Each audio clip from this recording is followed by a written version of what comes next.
প্রিয় শিক্ষার্থীরা আসসালামু আলাইকুম। সায়েন্স শিক্ষা পরিবারের অনলাইন ক্লাসে আরও একবার স্বাগত জানাচ্ছি।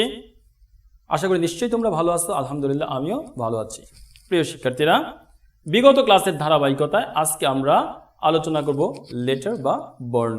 বিগত ক্লাসে আমরা একটি কথা বলেছিলাম, ধ্বনি বা সাউন্ড। আমরা বলেছিলাম যে মানুষের মুখ নিঃসৃত আওয়াজটিকে ধ্বনি বা সাউন্ড বলে, যেমন ও, আ, এগুলো এক একটি সাউন্ড।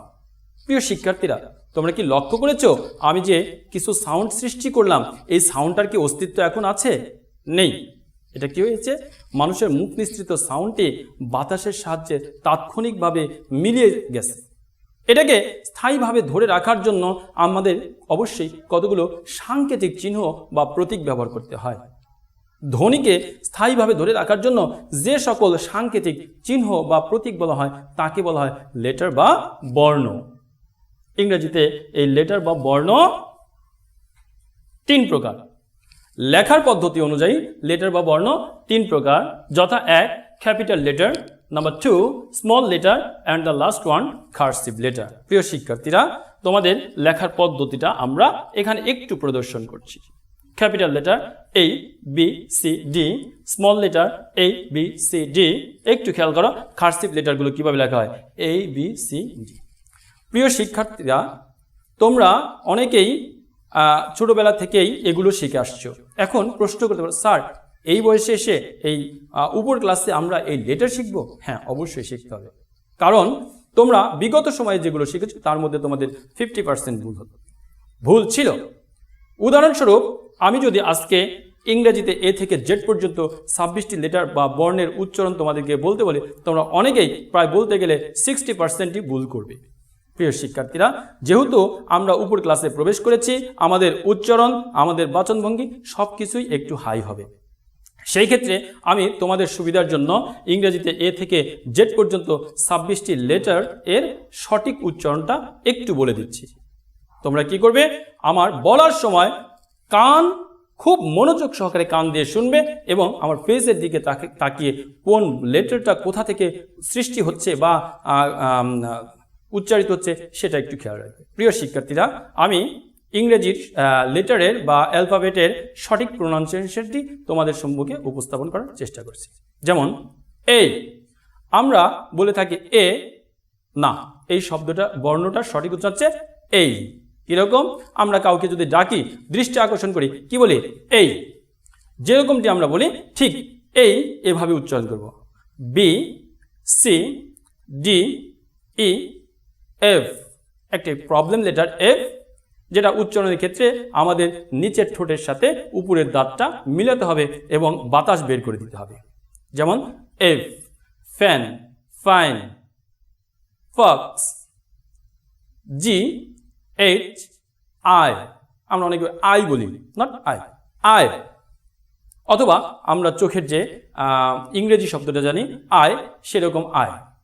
এরপরে আরো একটি প্রবলেম লেটার আমরা অনেক সময় ভুলে বলে থাকি জে, নট জে, যেই, এরকম খেই, আই আই যেই খেই, এল এম এন ও, আমরা বলি ও, নট ও, ও, ঔষধের ও। ফি, ফিটা একটু খেয়াল করো, দুটি ঠোঁট একত্রিত হয়েছে এবং এখান থেকে একটু কি বাতাস বের হয়ে যাচ্ছে।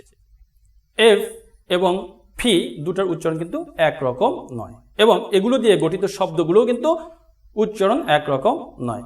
যেমন এফটা আমরা উচ্চারণ করার ক্ষেত্রে নিচের ঠোঁটের সাথে উপরে দাঁতকে মিলিয়ে দিচ্ছি, কিন্তু ফি উচ্চারণ করার ক্ষেত্রে আমরা দুটি ঠোঁটকে একত্রিত করে বাতাস বের করে দিচ্ছি। যেমন police, problem, people, public. Q, আমেরিকানরা কিছুটা হলেও ভিতর থেকে উচ্চারণ করে, কিন্তু ব্রিটিশরা আ। Q, S, T, U, V, W, আমরা বলে থাকি ডাব্লিউ বা ডব্লিউ, অনেকেই অনেক কথা বলে থাকি। W, X, Y and the last one is Z, কেউ কেউ জিও বলে থাকে। প্রিয় শিক্ষার্থীরা, ইংরেজিতে যে 26টি লেটার বা বর্ণের আমি উচ্চারণ করলাম, এ থেকে জেড পর্যন্ত এই 26টি লেটার বা বর্ণকে একত্রে বলা হয় অ্যালফাবেট বা বর্ণমালা। তোমরা জানো অনেকগুলো ফুল গেথে একত্রে যেমনটি হয় একটি ফুলের মালা, ঠিক অনুরূপভাবে অনেকগুলো বর্ণ মিলে হয়ে একটি বর্ণমালা।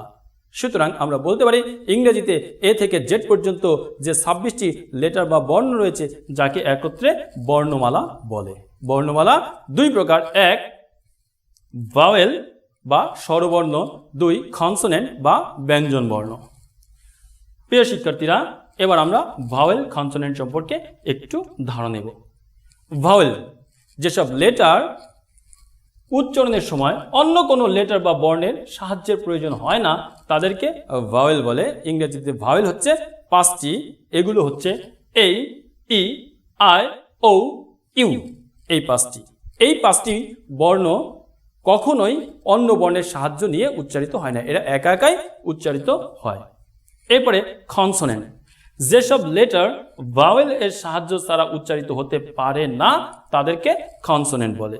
কনসোনেন্ট 21টি, 26টির মধ্যে থেকে এ, ই, আই, ও, ইউ এই 5টি বাদ দিয়ে যা থাকবে সবগুলোই কনসোনেন্ট। প্রিয় শিক্ষার্থীরা, কনসোনেন্টের মধ্যে দুটি গুরুত্বপূর্ণ লেটার আমরা দেখতে পাই, সেটা হচ্ছে ডাব্লিউ এবং ওয়াই। এই দুটিকে সেমি ভাওয়েল বলা হয়। কেন সেমি ভাওয়েল বলা হয়? কারণ এই দুটি বর্ণ মাঝে মাঝে ভাওয়েলের কাজ করে, মাঝে মাঝে কনসোনেন্টের কাজ করে।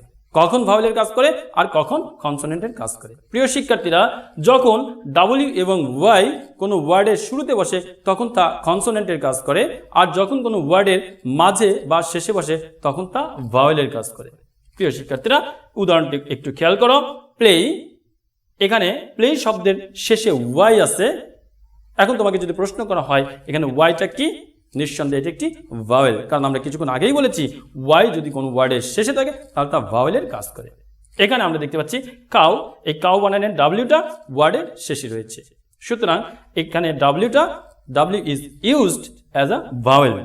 অনুরূপভাবে ইয়েস এর ওয়াইটা ওয়ার্ডের শুরুতে বসেছে, তাহলে তোমাকে প্রশ্ন করা যদি হয় যে এখানে Y is used as a dash, here Y is also used as a consonant. Like what এর ডাব্লিউটা কোথায় বসেছে? ওয়ার্ডের শুরুতে বসেছে। এখানে যদি তোমাকে প্রশ্ন করা যায়